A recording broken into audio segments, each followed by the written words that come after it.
이 특검이 뭔가 정치적으로 법률적으로 확정적인 그런 혐의가 없음에도 불구하고 뭔가 편견을 가지고 이걸 기소를 하려고 한 게 아닌가 그런 움직임이 지금 보이고 있는 것 같습니다. 그래서 좀 급박한 나중에 기소되고 나서 싸우는 것보다는 그 전에 분명한 입장을 좀 밝혀줄 필요가 있다 이렇게 제가 말씀을 많이 조언을 드려가지고 홍정원 차장께서 CBS 한번 뉴스에 한 3일 전인가요? 한번 나오셨고 또 저의 유튜브에도 나오고 오늘 제가 그때 방송으로 이 전당대회가 끝나면 직접 제 의원실로 모셔가지고 스튜디오에서 한번 방송을 하겠다 이렇게 약속을 한 바 있습니다.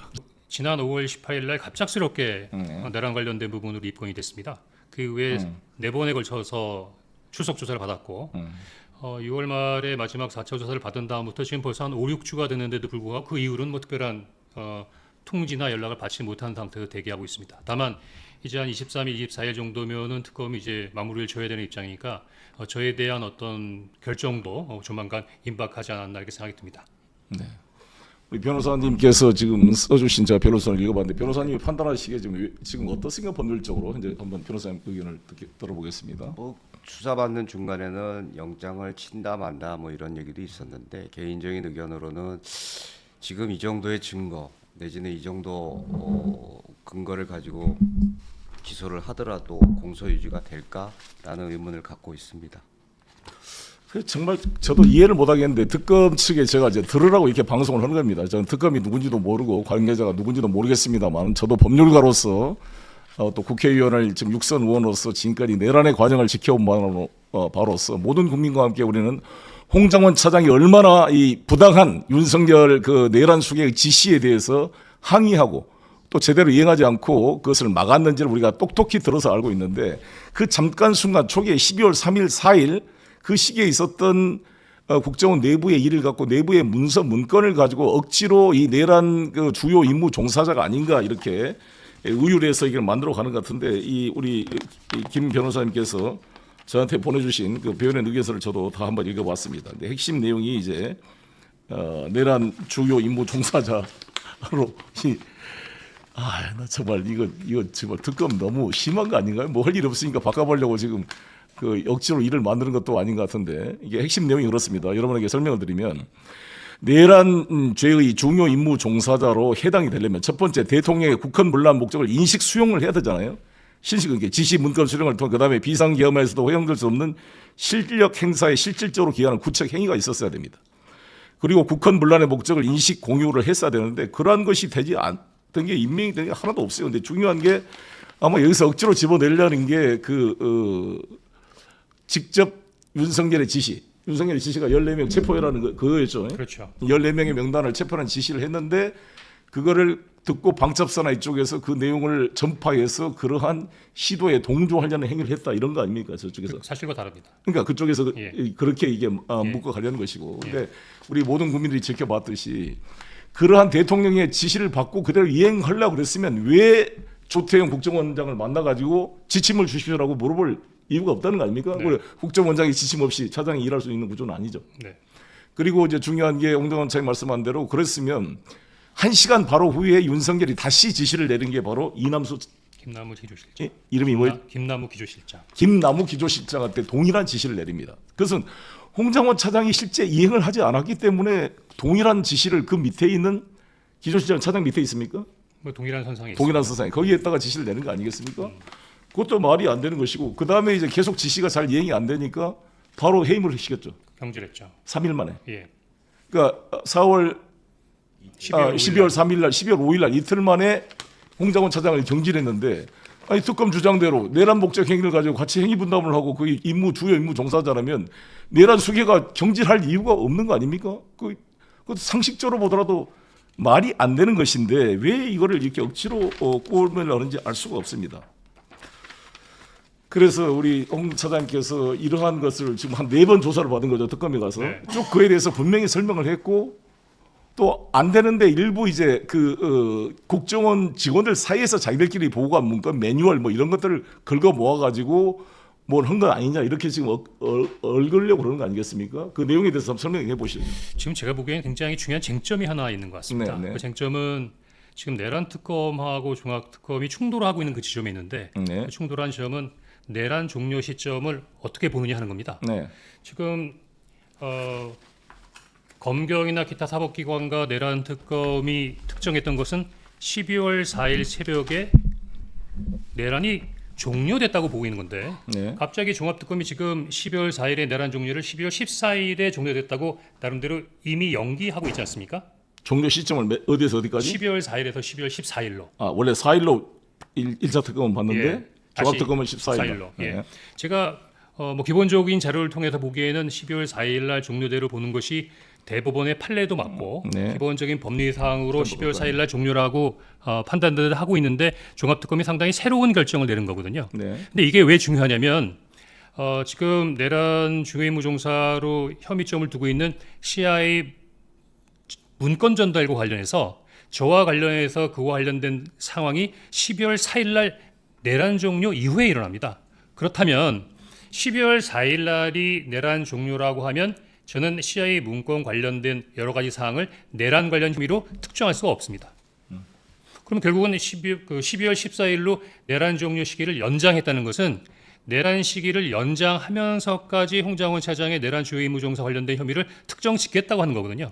그렇다고 하면은 지금 내란 특검에서 동의하지 못하고 충돌하고 있는 내란 종료 시점에 대한 논란까지도 감수하면서까지 홍장원 차장의 혐의점을 뭐 강하게 특정짓겠다는 의지를 나타낸 건데 이것만 보더라도 저는 왜 이렇게까지 하면서 나를 입건하고 기소까지 하려고 하는 건가에 대한 의문점을 가지지 않을 수 없습니다. 국정원 직원 내부에 홍 차장에 대한 어떤 부정적 생각을 가지고 거기에 동조하는 세력이 있는 거 아닙니까? 저도 처음에는 설마 그럴까 생각했었는데 아마 제가 얘기하는 것보다는 변호인이 얘기하는 게 낫겠습니다만 저를 조사했던 조사관들의 시각이나 네. 또 조사관들에게 관련된 사항을 진술했던 부서장들의 어떤 성향이나 이런 부분들이 아마 저하고는 조금 상반된 입장에 있어서 그런 부분이 또 가중되지 않았나 하는 그런 생각이 들기도 합니다. 어떻게 변호사님 생각 어떻습니까?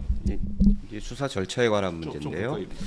수사 절차에 관한 문제인데 실제 수사 실무를 담당했던 그 수사 인력들은 법률 전문가나 아니면 오랫동안 형사사건 수사를 해왔던 수사 전문가들이 아니었고 국정원에서 현재 재직하고 있거나 아니면 이제 국정원 오비죠, 소위 말하면 지난 윤 정부 하에서 이제 퇴직했던 국정원 오비들이 이제 파견돼서 특사경 지휘에서 수사 실무를 담당했고 홍차임 수사도 그 팀에서 했습니다.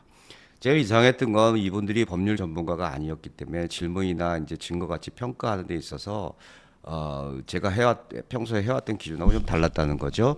예, 좀 달랐다는 건데 대표적으로 첫 회 조사에서 제가 다른 방송사에서 얘기했지만 첫 조사에서 첫 질문이 12월 3일 그날 왜 홍장원 차장을 포함한 국정원에서는 이 불법 비상 계엄에 대해서 반대 입장을 명확하게 표시하지 않았느냐. 예를 들면 법무부의 유역감찰관이나 아니면 조성현 대령처럼 외부적으로 불법 비상계엄을 반대하는 의사를 표시하지 않았냐. 그래서 제가 따졌죠.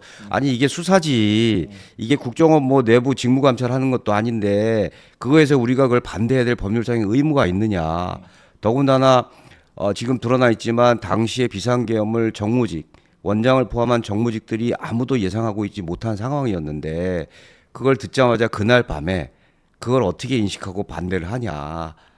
그렇게 저희가 했는데 그런 지점에서 수사 전문가들이 아닌 수사여서 신문 내지 증거 판단이나 이런 것들이 좀 문제가 있지 않았나라는 생각인 거고 수사팀의 구성이 어쨌든 윤 정부 하에서 이제 퇴직을 한 분들이고 그리고 이제 홍 차장님은 어찌 됐건 차장직까지 이제 올라가셨던 분이기 때문에 이건 변호인 개인의 생각입니다.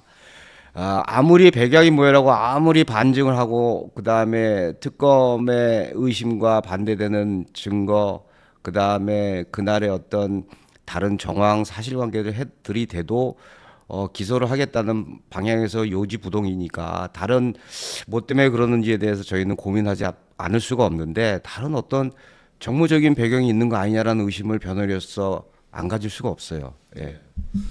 저도 이제 제가 추측해 보면 우리 홍장원 우리 차장님은 1964년생 육군생활학교 43기로 707 뭐 대표 화랑이면서 거의 수석을 했다는 소리인데 이게 뛰어난 생도였고 대표 화랑까지 역임을 했고 707 특수부대에도 일을 했고 그러다가 아니 국정원에 차출돼서 블랙 요원으로도 활동을 했습니다. 그래서 아주 어떻게 보면 보수적인 분이고 열심히 했던 분이어서 이게 윤석열 정부 들어와서 차장으로 이제 발탁이 된 거죠.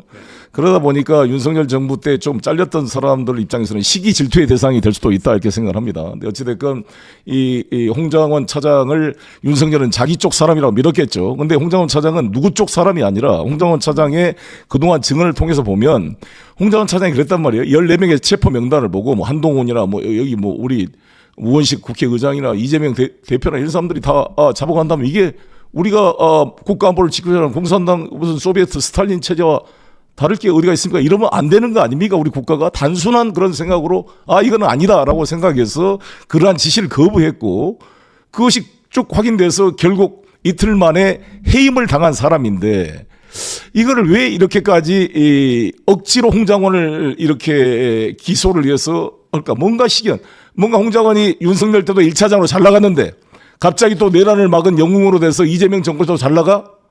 둘 다 잘 나간단 말이야?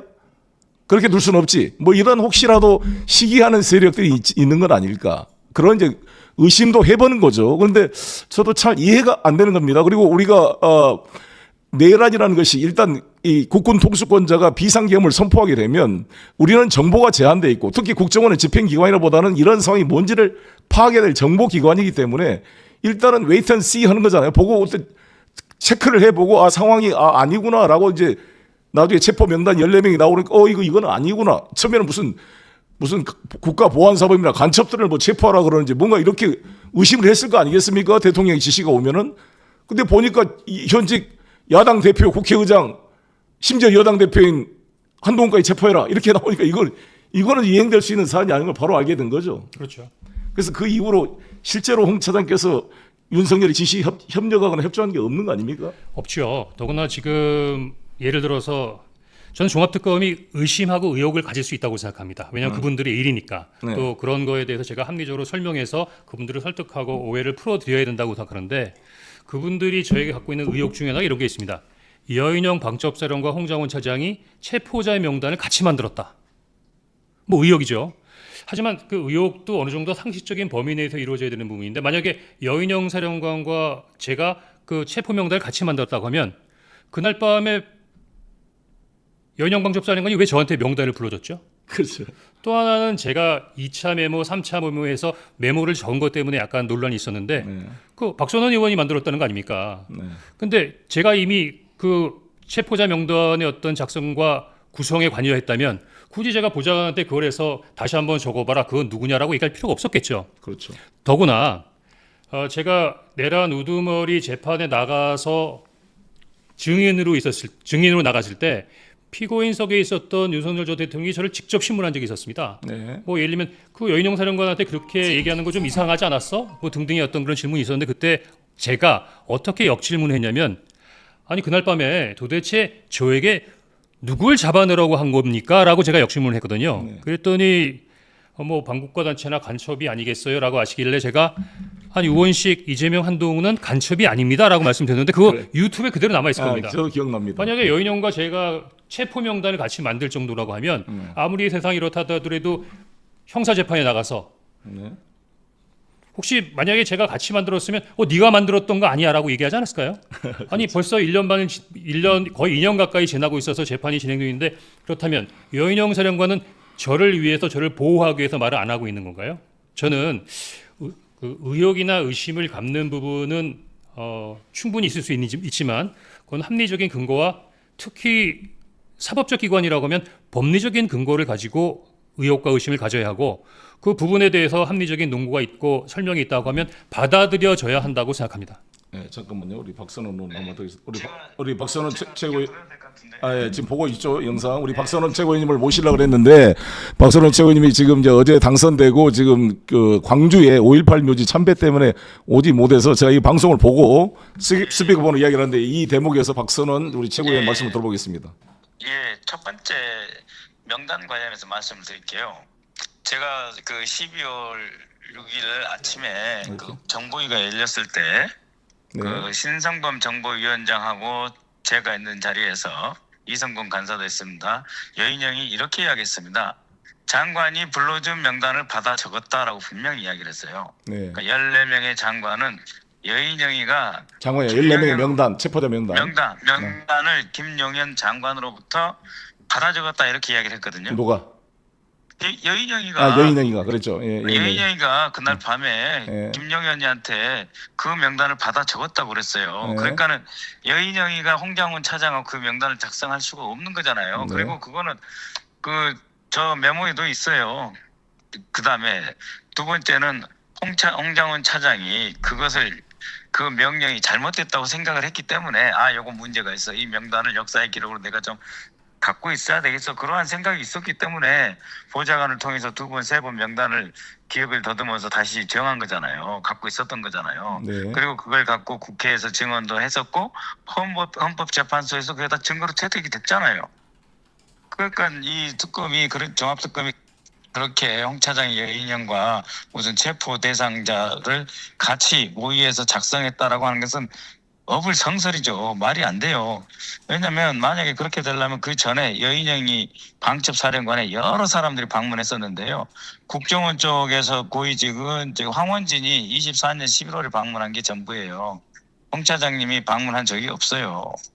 네, 그리고 그 다음에 CIA 문건과 관련해서는 이미 현재 국정원장 이종석 원장도 사실 확인을 했는데 그거는 차장이 할 수 있는 일이 아니다라고 딱 선을 그었어요. 무슨 일이냐면 내 밑에 저도 해외 대북 담당 차장을 했는데 내 밑에 국장이 있어도요.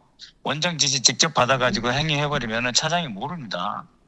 그다음에 사후에 보고를 하는 경우도 있고 안 하는 경우도 있지만 분명한 거는 이종석 원장이 뭐라 그랬냐면 홍장훈 차장은 그 CIA 문건 전달하는 과정에서 결제 라인에 있지도 않았고 사전에 보고받지 않았다고 확실하게 증언을 하고 있어요. 그러니까 종합특검에서 홍 차장에 대해서 이런 것을 뭐 추궁을 하려면 저를 불러다 조사를 하면 되잖아요. 이종석 원장한테 참고 진술 의뢰서라도 보내면 되잖아요. 왜 이렇게 하는지 그 이유는 하나인 것 같아요.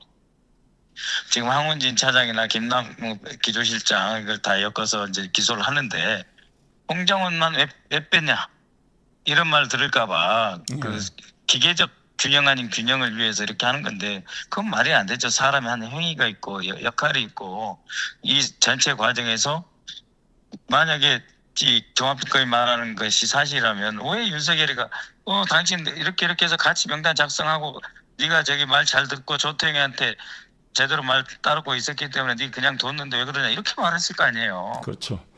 예, 조태영은 아무 소리도 못 그 하잖아요. 정도면 충분히 이해가 되는 것 같습니다. 예. 지금 우리 최고님 어디 계시죠? 지금 광주에서 이동하는 버스 안에 있습니다. 우리 자체 전세 버스니까 괜찮습니다. 거기 이왕 그 질문 드린 김에 하나만 좀 궁금한 게 있어 물어보겠습니다. 네. 오늘이 8월 18일 김대중 대통령 그 서거 17주기여서 오늘 아침 9시에 김민석 신임 대표님과 최고위원 당선자 5명이 함께 현충원에 참배를 했죠. 그랬죠. 거기 참배 현장에 우리 정청래 후보님도 못 가셨고, 예, 안 왔죠. 저도 거기 일정이 그 시간 때문에 저도 못 가고 저는 바로 이제 10시에 바로 그 옆에서 열리는 현충관에서 열리는 김대중 대통령 추모식에 참석을 했습니다. 거기 보니까 김민석 대표도 오셨고 우리 이 박선원 최고와 서미화 최고도 오셨는데 나머지 최민희 최고와 그 세 분의 최고위원들은 안 오셨더라고요. 안 오신 이유가 있습니까? 그 현충원에서 정식으로 참배를 하고요. 네. 그다음에 김민석 대표를 비롯해서 최고위원 지도부가 묘역에는 갔습니다. 네. 묘역에서 참배를 했고 그 묘역 참배가 끝나는 게 한 9시 반쯤 끝났거든요. 네네. 끝나고 나서 다들 대부분 의원님들이 저기 현충관에 가서 김대중 대통령님 공식 추모하는 행사 장소에 가서 기다렸다가 10시에 그 행사에 참석을 했는데 최고위원 중에서는 저하고 서미화 의원 둘만 있었습니다. 그러니까 그 세 분을 같이 가자고는 안 했습니까? 그럼 뭐 당이 그러니까 예를 들어서 저는 이해가 안 되는 게 당 대표가 가시면 최고위원 전원이 함께 대표를 모시고 공식으로 참석을 하는 게 맞을 것 같은데 그건 뭐 따라가야 되는데 다들 개별적으로 가버렸어요? 흩어졌어요. 9시 반에서 10시까지 시간이 좀 기니까 30분이 비니까 가버렸다. 예, 흩어졌고 기다렸다가 간 사람은 이제 저와 서미화 의원 그다음에 김민석 대표님은 아예 그냥 그 대통령님 추도사가 예정되어 있었고요. 예, 그래서 아무튼 제가 예. 의문이 있어서 저도 이제 아까 예. 10시에 그 참석했는데 다른 분들이 예, 안 예. 보이셔서 의문이 있어 예. 말씀드렸습니다. 아무튼 오늘 예. 이 홍 차장에 대한 변론 말씀 예. 감사합니다. 예, 오늘 예, 핵심과 아니, 내용은 다시 한번 언제든지 어. 홍 차장 직접 뵈도 되고 다시 송영길 TV에 제가 나가도 되고 아니면 제가 박선원 TV에서 주장을 해도 되고요. 네. 홍 차장님 부분에 대해서는 저도 송영길 대표님처럼 확실하게 규명을 하겠습니다. 이건 잘못된 겁니다. 감사합니다. 고맙습니다. 예, 네. 예, 고맙습니다. 예. 네, 우리 박선원 최고위원께서 지금 광주에 계셔가지고 이렇게 네, 감사하네요. 예, 좋은 말씀해 주셔서. 예. 이게 저도 분명히 된 거지만 국회에서 수많은 청문회가 있었고 또 재판이 있었고 헌법재판소의 심리가 있었는데 그 과정에서 김용현 장관이 지시한 사항을 여인영이 받아 적었다라고 분명히 그때 이야기가 나왔던 것이고 사실 가장 설득력 있는 것은 윤석열 같은 사람이 뭐라도 자기 변론을 위해서 뭘 뒤집어 씌우는 사람인데 실제 그랬으면 우리 홍장원 차장과 둘이 헌법재판소 심리 과정에서도 서로 우리 홍장원 차장이 윤석열을 상대로 피고인이라고 말을 해가지고 그게 상당히 많은 주목을 받기도 했던 그때였는데 그때 우리 이 홍장원 차장님한테 당신이 같이 작성하지 않아서 분명히 예. 했을 거 아니겠어요? 그건 가장 설득력 있는 반론인 것 같은데요. 예. 네. 우리 시청자 여러분들께서도 다 잘 이해가 될 것이라 보여집니다.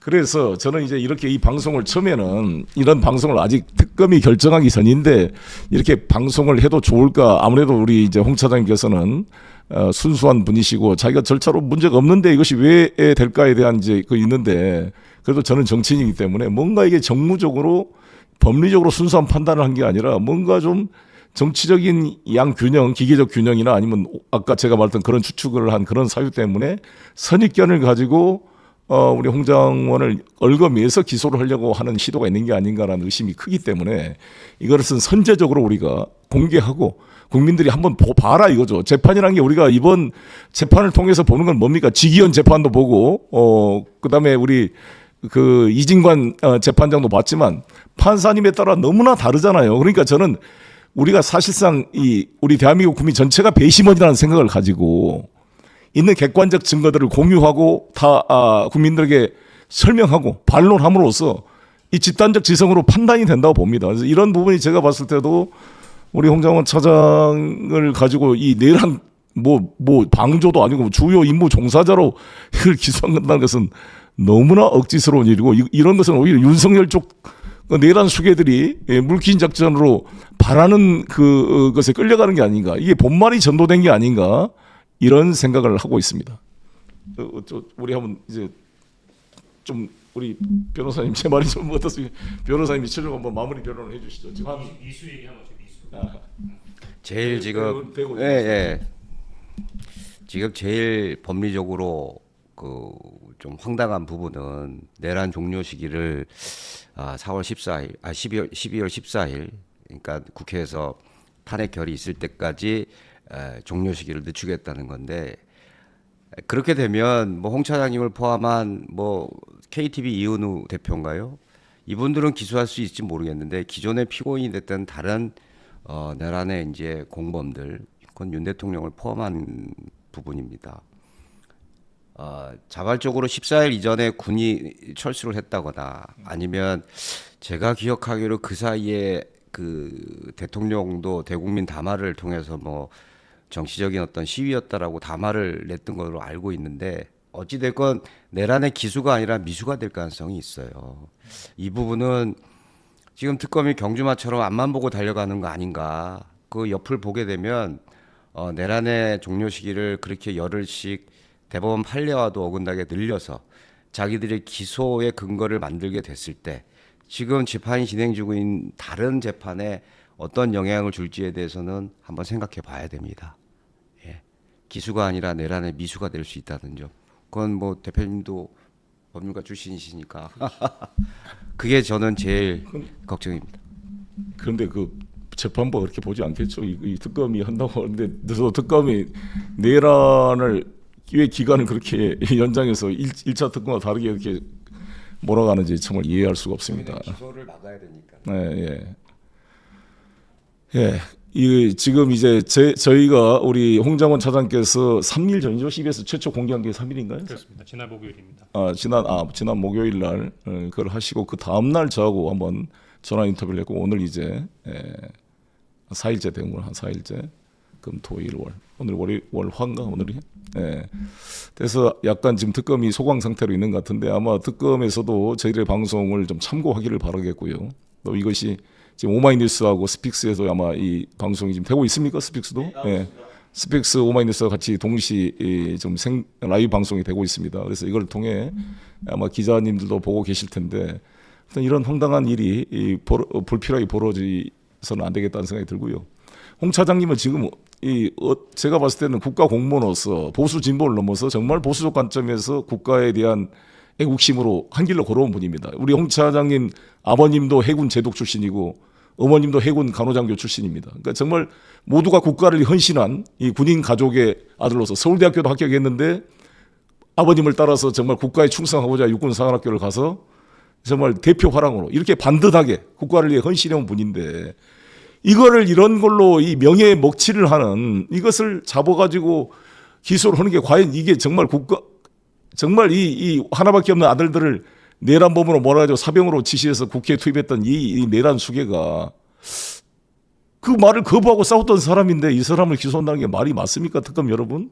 지금 본말이 전도되는 거 아닙니까? 내란을 진압을 하니까 왜 엉뚱한 내란을 막은 사람을 지금 잡으려고 그러는 거냐고요. 제가 박정훈 대령도 마찬가지잖아요. 박정훈 대령도 자기 아들이 육군사관학교 생도입니다.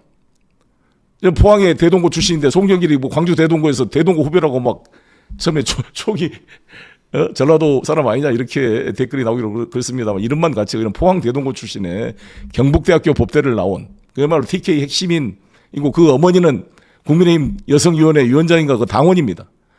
그런 사람을 박정훈을 정말 그렇게 거짓말장이로 만들고 항명죄로 기소해서 이 모진 고통을 겪고 해서 결국 무죄 판결을 받고 나왔습니다만 왜 우리 홍장원 차장을 제2의 박정훈으로 만들어서 이 죽이 된 밥이 되면 빈총도 맞으면 기분 나쁜데 한번 기소를 해놓으면 출국 금지되고 아무 활동도 못하고 그 재판과 싸우느라고 얼마나 많은 시간과 인생이 허비되고 갈아 마셔야 되는 겁니까? 이거는 이재명 대통령께서 말씀한 대로 정말 국가가 국민에서 너무 잔인한 것입니다. 그래서 저는 이 내란 특검이 이런 어리석은 결정을 하지 말 것을 강력히 촉구하면서 정말 법률가답게 다른 정치적 고려를 하지 말고 법리적으로 판단할 것을 강력히 촉구하는 바입니다.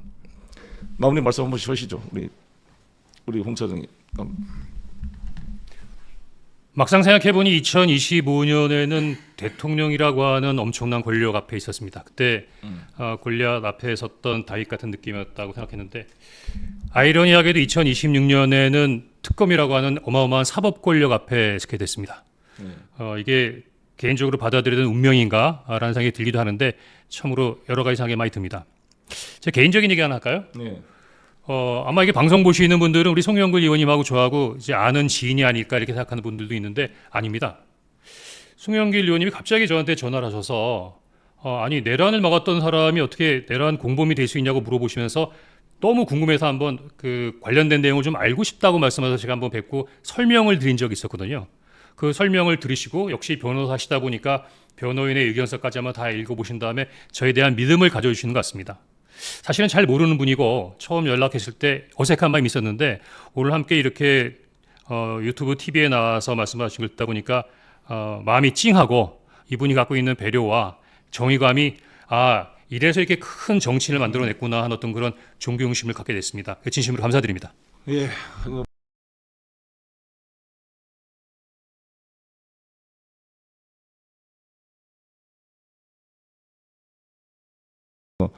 정말 특수 작전의 그런 장교로서 활동하다가 국정원에 가서 나라를 위해 충성해온 분인데 이분이 정말 이 얼토당토한 놈 이 내란 수계 윤석열의 그러한 지시에 불복하고 국가의 헌법 질서를 지켜 노력한 결과가 이렇게 보상은 주지 못할 망정 이렇게 고통을 겪게 한다는 말인가? 그것도 이 이재명 정권 하에서 이런 일이 있을 수가 있는가에 대해서 저는 분노를 금할 수가 없고 제가 이렇게 방송을 통해 강력히 국민 여러분과 우리 시청자 여러분께 호소드리고 있습니다. 우리 변호사님 마무리 말씀 듣고 제가 마무리하겠습니다. 네, 그 변호인 의견서로도 저희가 얘기했지만 특검이 수사기관으로서 의심하는 건 좋습니다. 다만 저희가 드렸던 질문의 4가지. 홍 차장은 왜 지휘부인 정무직 회의에서 대통령의 지시사항을 공유하지 않았는가. 두 번째, 산하부서장 회의가 끝난 이후 왜 홍 차장은 원장을 독대했는가. 그리고 홍 차장이 대통령의 지시를 받은 1시간 뒤에 기조실장에게 별도 라인을 통해서 계엄사의 연락관을 파견하라는 그런 지시를 별도로 내렸는가. 마지막으로 차관급 이상 가운데 내란에 협력했던 사람 중에는 유일하게 경질이 됩니다. 홍 차장은 왜 계엄이 있었던 이틀 후에 경질이 되는가. 이 네 가지를 설명해야 특검의 기소가 아마 정당할 거라고 생각합니다. 네, 우리 역시 이 변호사님께서 차분하게 정리를 잘해주시고 의견서에도 분명히 이게 써져 있습니다. 우리 김익현 변호사님 너무나 이 변론 정리 잘하시고 마지막 그 네 가지 정리가 저도 100% 동의합니다. 다시 한번 또 저의 송영길의 버전으로 말씀드리면 피의자가 대통령의 지시, 즉 윤석열의 지시를 이행할 의사가 있었다. 그래서 같이 일종의 내란 공범을 했다라고 지금 특검이 의심하는 것 같아요. 그렇다면 왜 대통령 지시를 이 국정원 지휘부 회의체인 정무직 회의에 공유하지 않았겠느냐라는 말씀이고, 두 번째는 피의자가 산하부서장 회의에서 대통령 지시 이행을 논의했다면 왜 그때 조태영 그 국정원장 당시를 찾아가 독대 보고를 하면서 지침을 요구했겠냐 이거죠. 국정원장이 지침이 없이는 움직일 수가 없는 차장 입장에서 별도로 행위를 하지 않았기 때문에 뭘 행위를 하려면 어떻게 해야 되는지 지침을 요구한 거 아니겠습니까? 그래서 이게 논리가 성립이 안 되는 것이고, 세 번째 아까 말씀한 대로 피의자가 방첩사 지원을 해라라고 지시를 했다는 거잖아요. 윤석열이 우리 홍 차장한테. 그래놓고 나서 뭔가 석연치가 않으니까 1시간 후에 기조실장에게 별도로 계엄사 파견 명단 작성을 지시했다는 거 아닙니까? 이유가 뭐냐고요. 홍 차장이 잘 말을 안 들으니까 그렇게 한 거 아니겠습니까? 마치 김용현이가 합참부장이 말을 안 들으니까 합참부장 빼버리고 육군 참모총장으로 그냥 계엄사령관 저쪽으로 가버린 거잖아요. 그리고 계엄은 사실 계엄 집행부는 합참의 계엄과가 있습니다. 합참소관인데 합참을 패싱했습니다.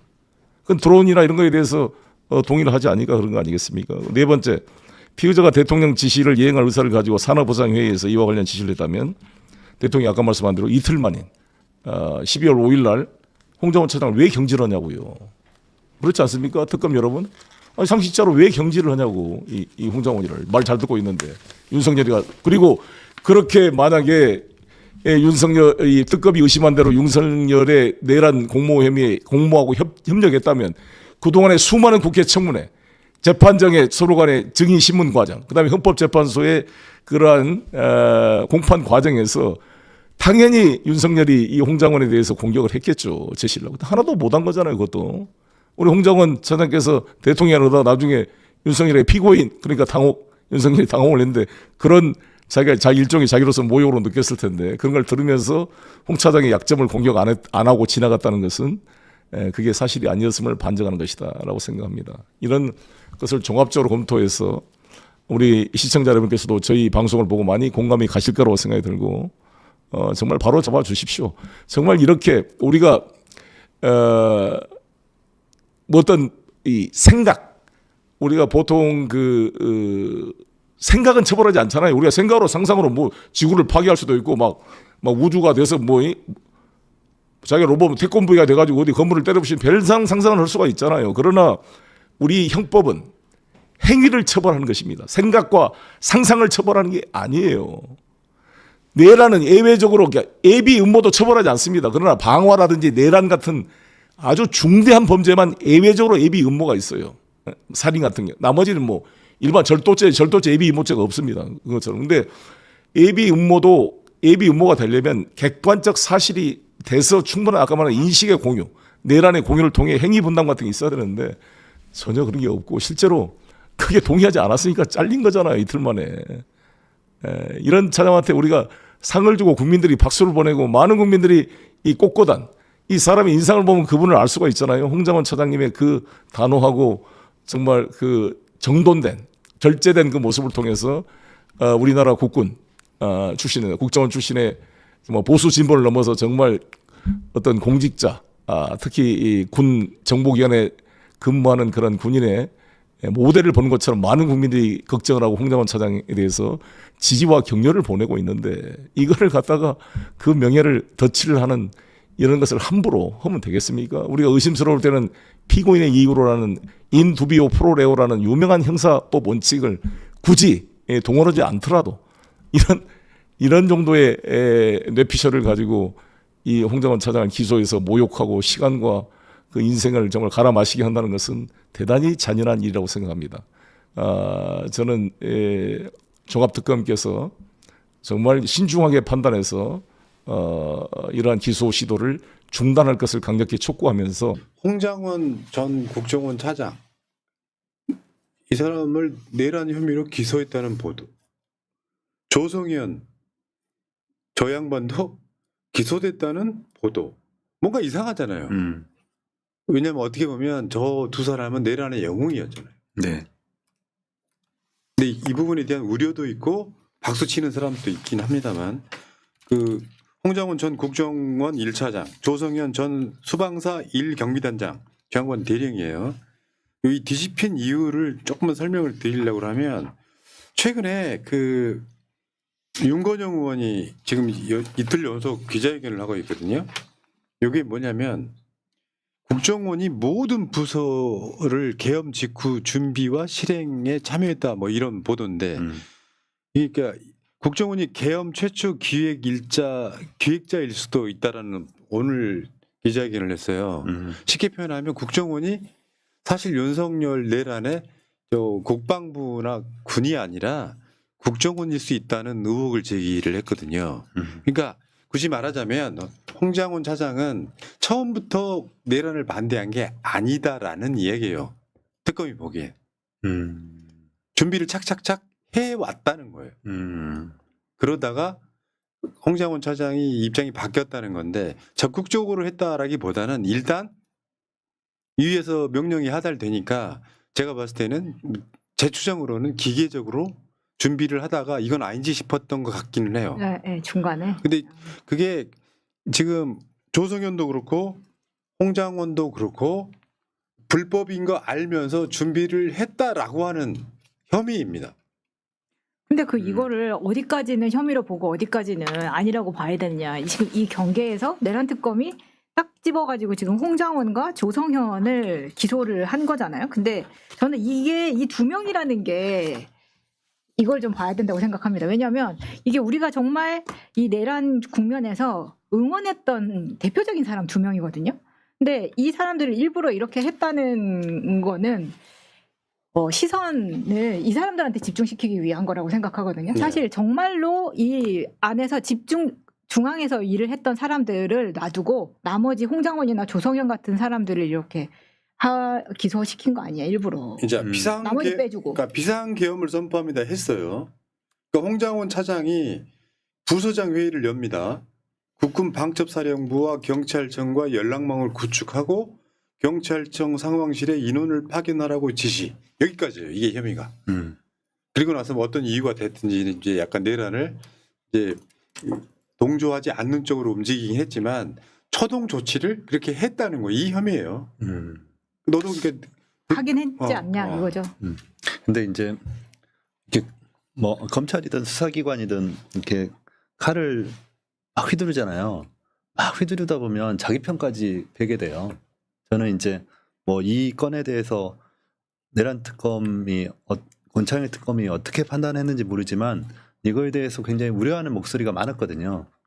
그러니까 사실 그 당시에 홍장원의 입장에서는 지시를 바로 이행 안 하면 직무유기가 되고 그 다음부터는 또 이제 그러니까 둘 중에 하나 이 위치에 있는 사람들의 입장에서는 어쨌든 형사처벌을 받게 되는 구조가 된다 이런 논리거든요. 근데 이 행위에 대해서 내란 특검에서 기소를 꼭 해야 되는지는 저는 사실은 약간 다른 생각입니다. 그러니까 지금 이 기계적인 행위 이후에 내란을 막기 위해서 한 것이 더 중요한 것인데 그 내란을 막기 위한 행위들 그 굉장히 어려움을 감내하고 그 언론 앞에 나오고 그것 때문에 여러 고초를 겪었던 그 과정에 대해서는 싹 무시하고 앞에 이 행위가 있기 때문에 너도 동조자야 내란 종사자야 이렇게 규정하는 것이 바람직한지는 잘 모르겠어요. 그러니까 종합특검 입장에서는 이제 어떻게 보면 약간 성과주의 그런 거. 이것도 좀 일단 보이긴 네, 하죠. 네. 그러니까 아까 혐의들 중에서 직원들한테 을지 연습대로 하라. 그러니까 쉽게 표현하면 계엄 수행을 포괄적으로 지시했다. 그런 거고 CIA한테 계엄을 옹호하는 취지로 설명하라. 여기까지는 이제 혐의인 것 같은데 아까도 말씀드린 것처럼 구속 상태가 아니라는 것은 중하게 보지는 않는 것 같고 홍장원이 내란의 어쨌든 초반까지만 해도 내란에 동조해서 지금 쉽게 표현하면 그거예요. 불법 계엄인 걸 알면서 뭔가를 했다. 여기 이거고. 그다음에 이제 요런 것도 있죠. 조성현 대령. 조성현 대령만 해도요. 지금 기소를 했는데 어디까지냐면 밑에 있는 그 해군하기 전까지죠, 사실. 그러니까 윤덕규 소령이라고 조성현 밑에 있는 그 대대장인데 우리가 뭘 해야 됩니까? 요럴 때 이 조성현 대령이 한 말이에요. 국회 안에 인원을 다 끌어내야 한다. 그러다가 그때 계엄이 발발하고 나서 1시 20분쯤에 상황이 이상하다. 잠깐 기다려봐라. 국회로 들어가면 안 될 것 같다. 근처에서 대기하라. 그러면서 서강대교를 넘지 말라 이렇게 된 거거든요. 그러니까 조성현 대령도 홍장원 전 차장하고 약간 상황이 비슷하죠. 일단 명령이 내려왔어. 그러니까 이 부분이에요. 국회 안 인원을 다 끌어내야 된다. 우리의 임무가. 그러다가 서강대교 넘는다는 건 여의도로 진입한다는 그렇죠. 거잖아요. 네. 그 들어가지 마라 이렇게 됐다는 건데 이거는 지금 종합특검의 이런 판단이 상당 부분 비판받고 있는 것도 있습니다. 근데 그게 사실 뭐 군의 입장에서도 생각해 보면 위에서 시키니까 어느 정도까지 했다가 이거 아니면 이거 아닌 것 같다 했을 때 브레이크 밟을 수 있는 용기를 가진 게 지금 조성현이라고 보고 홍장원 차장은 홍장원이 했던 말 중에 답이 있는 것 같아요. 저 대통령 좋아했습니다. 원하는 거 다 해주고 싶었습니다. 과거형이잖아요. 좋아했고 해주고 싶어서 거기까지는 했는데 이게 어느 정도 선이 있었던 거지 무슨 체포를 해라 뭘 해라 이렇게까지 가는 건 아니어서 거기까지만 했다. 근데 이제 그 이후의 판단은 봐야죠. 저는 여기에 만약에 윤건영 의원이 이야기한 것처럼 국정원의 모든 부서가 이렇게 실행에 참여했다고 하면은 검찰은 뭐 했냐. 그래서 아직까지 심우정은 구속되지 않은 상태로 지금 나와 있는 거긴 한데 오늘 종합특검이 심우정도 기소한다고 하는데 이것과 봤을 때 검찰은 계속 봐주고 있다는 느낌을 지울 수가 없거든요. 그러네. 진짜 그러네요. 그러네요. 꼭 검찰 출신들은 영장 청구하면은 기각되더라고요. 다 같은 편이야 그냥. 그러니까 검찰에서 기각하는 거죠. 아니 이제 보통 법원에서 기각하는 거지. 야 판사 출신이 이렇게 말하면 이보세요. 아니 그런 변호사 제가 무슨 이렇게 좋아. 전혀 그렇지 않습니다. 저는. 영장 판사 안 하셔서. 네, 영장도 했죠. 아니 근데 전혀 그렇지 않습니다. 네. 아니 근데 조성현 같은 경우에는 계속 사실 우리 정권에서 포상도 하고 대령 특진도 하고 막 이런 이야기 훈장도 받으셨나요? 특진을 했으니까 이렇게까지 했었는데 이제 갑자기 기소되니까 사회에 던지는 혼란이 좀 있습니다. 그래서 이제 조성현 대령이 그때 훈장을 아마 거부했던 걸로 훈장은 제 기억에. 네. 근데 제가 보기엔 멋있는 사람이에요. 근데 이제 네. 종합특검이 약간 뭐 어떤 성과를 내기 위해서 이걸 뒤집는 게 아니냐라는 합리적 의심 요거고 이제 그 내란 공범이라고 하면 사실은 처벌 안 받고 있는 건 국민의 힘이죠. 현실적으로 보면 만약에 그 서슬퍼런 어떤 시대에 내란에 동조했으면 국민의힘 지금 이미 해산됐어요. 제 그러네요. 입장에서는 그런 생각이 드는 거지. 근데 얘네들은 지금 그냥 멀쩡하게 있어. 네, 다 멀쩡하죠. 자기들이 몰려했어요. 뭐 종합특검이라고는 할 수 없지만 그들 입장에서 계엄군의 입장에서 봤을 때 홍장원과 조성현은 배신자잖아요.